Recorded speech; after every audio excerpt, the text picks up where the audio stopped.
Gall bladder हमारे पास जो right हाइपोकॉन्ड्रियल reason है एब्डोमेन का वहाँ पे लोकेटेड है और इसकी शेप जो है वो पेयर शेप्ड है। हमने 9 रीजन्स पढ़े थे एब्डोमेन के, तो उसमें जो राइट हाइपोकॉन्ड्रियल रीजन है वहाँ पे ये लोकेटेड है। इसके बाद अगर लिवर के साथ इसकी पोजीशन को हम कंपेयर करें तो लिवर का जो इन्फीरियर एस्पेक्ट होगा, यानी जो उसका नीचे वाला एस्पेक्ट है इन्फीरियर एस्पेक्ट, वहाँ पे राइट और राइट लोब और क्वाड्रेट लोब के दरमियान, इन्फीरियर एस्पेक्ट में राइट एंड क्वाड्रेट लोब के दरमियान एक फोसा होता है। फोसा मीन डिप्रेशन होता है, तो ये वहाँ पे लोकेटेड होता है। इसके बाद नेक्स्ट पॉइंट जो है वो पेरिटोनियम से रिलेटेड है कि पेरिटोनियम ने इसको कंप्लीटली सराउंड किया हुआ होता है। और जो हमारे पास लिवर का विजरल सरफेस है उसके साथ ये डायरेक्ट कांटेक्ट में होता है। अगर इसके रिलेशंस की बात की जाए तो एंटीरियर एंड सुपीरियरली इसमें inferior border of the liver आ जाएगा एंड एंटीरियर एब्डोमिनल वॉल आ जाएगी। ये तो आपको मतलब बगैर पढ़े ही याद हो जाएगा कि एंटीरियर में एंटीरियर एब्डोमिनल वॉल ही प्रेजेंट होगी। पोस्टीरियर में क्या प्रेजेंट होगा, ट्रांसवर्स कोलोन हमारे पास प्रेजेंट है और प्रॉक्सिमल ड्यूडिनम। ये कोलोन इंटेस्टाइन ये हमने नहीं पढ़ा, स्मॉल इंटेस्टाइन लार्ज इंटेस्टाइन इंशाल्लाह पढ़ेंगे, लेकिन पोस्टीरियरली क्या है ये प्रेजेंट है। 30 to 50 ml इसकी स्टोरेज कैपेसिटी है। यूजुअली आपको पता है कि इसमें बाइल स्टोर होता है, तो यूजुअली 30 to 50 ml तक ये स्टोर कर सकता है। इसके बाद इसके पार्ट्स आते हैं। इसके 3 पार्ट्स हैं हमारे पास। एक है फंडस, बॉडी, नेक। फंडस जो है वो राउंडेड पार्ट है और जो लिवर का इंफीरियर सरफेस है ये उसकी तरफ प्रोजेक्ट करता हुआ उसकी तरफ जो है एक्सटेंड होता है, लिवर के इंफीरियर सरफेस की तरफ। और अगर ऊपर से आप देखें तो मिड क्लेविकुलर लाइन आएगी। मिड क्लेविकुलर लाइन क्या है, फॉर एग्जांपल अगर आप क्लेविकल ड्रा करते हो, ये आपका क्लेविकल हो गया, ठीक है, तो ये उसका मिड हो गया। तो यहाँ से अगर आप एक लाइन ड्रा करते हो और उसको नीचे लेके आते हो लिवर के लेवल पे, जीबी के लेवल पे, तो यहाँ पे मिड क्लेविकुलर लाइन के एग्जैक्टली नीचे यहाँ पे जो गॉल ब्लैडर का पोर्शन प्रेजेंट होगा वो हमारे पास क्या होगा, इसका फंडस पार्ट प्रेजेंट होगा। नेक्स्ट हमारे पास फंडस के बाद इसकी बॉडी आ जाती है। बॉडी ये जो है तो लार्जेस्ट पार्ट है और ये बिल्कुल क्लोजली प्रेजेंट होता है किसके साथ, जो लिवर का पोस्टीरियो इंफीरियर सरफेस है यानी बैक साइड और नीचे वाला हिस्सा है, और ट्रांसवर्स कोलोन और सुपीरियर पार्ट ऑफ द ड्यूडियम, इनके साथ एडजेसेंट बहुत क्लोजली प्रेजेंट होता है। बॉडी के बाद हमारे पास आ जाता है नेक। नेक जो है नैरो पार्ट है, टेपर्स मतलब जो है तो नैरो कॉन्स्ट्रिक्टेड पार्ट है, और आगे ये जाके क्या बनाता है, सिस्टिक डक्ट बनाता है, और वहीं जो है तो वहीं से हमारी बिलियरी ट्री स्टार्ट हो जाती है, ठीक है। अच्छा, नेक में हमारे पास क्या होता है कि कुछ म्यूकोसल फोल्ड प्रेजेंट होते हैं और उसको हम कहते हैं हार्ट्समैन्स पाउच, और ये क्या होता है कि ये कॉमन लोकेशन है गॉलस्टोन की। गॉलस्टोन इसमें आते हैं और यहाँ पे जो है तो फंस जाते हैं, और इसके नतीजे में क्या होता है कि हमारे पास कोलिस्टेसिस होता है।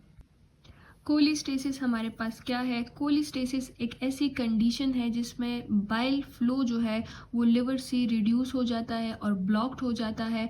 बाइल के जो कंपोनेंट्स है लाइक बिलिरुबिन या बाइल एसिड वो हमारे ब्लड स्ट्रीम में एक्यूमुलेट होना या टिश्यू में एक्यूमुलेट होना, एक्यूमुलेट कहते हैं जमा होने को, तो वहाँ पे एक्यूमुलेट होना स्टार्ट हो जाते हैं। सिंपल अगर आपसे कोई पूछे व्हाट इज कोलिस्टेसिस, तो कोलिस्टेसिस क्या है, a condition where bile flow from the liver is reduced और blocked, simple.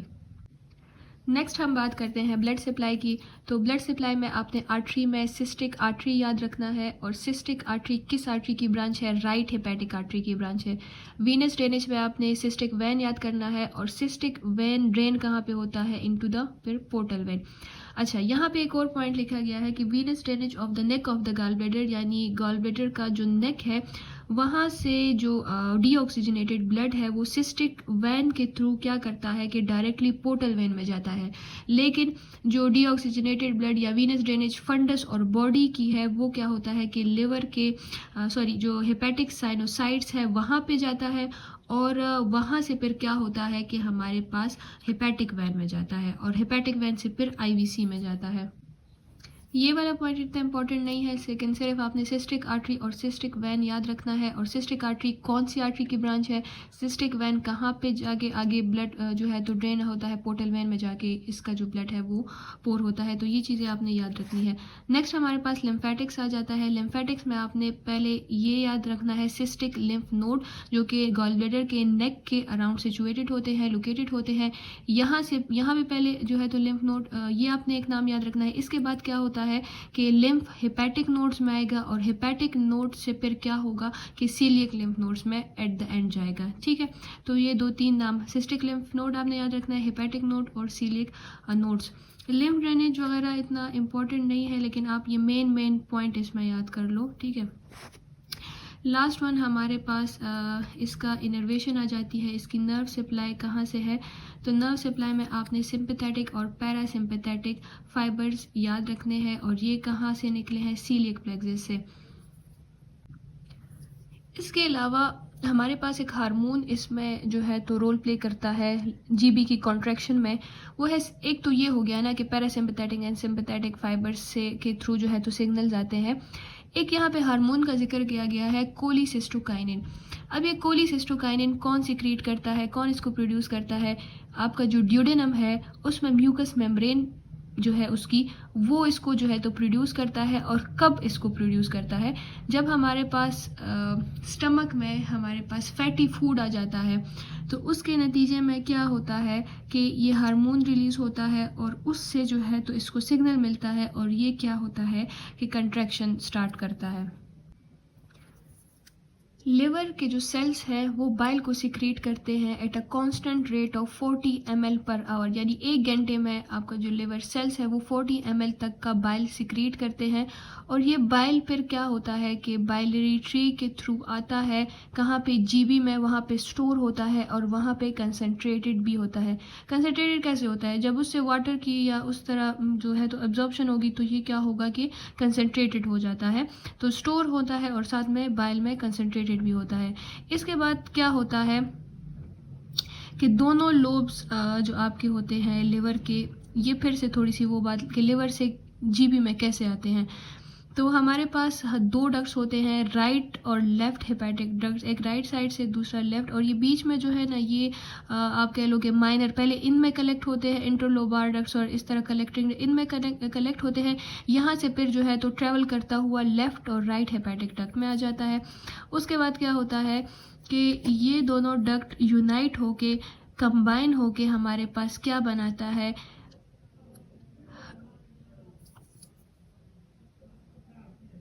Common hepatic duct बनाता है। तो डायग्राम में आप फोकस करो कि ये हमारे पास राइट हेपेटिक डक्ट, ये लेफ्ट हेपेटिक डक्ट आ रही है, ये दोनों कंबाइन होके हमारे पास क्या बना रही है, कॉमन हेपेटिक डक्ट।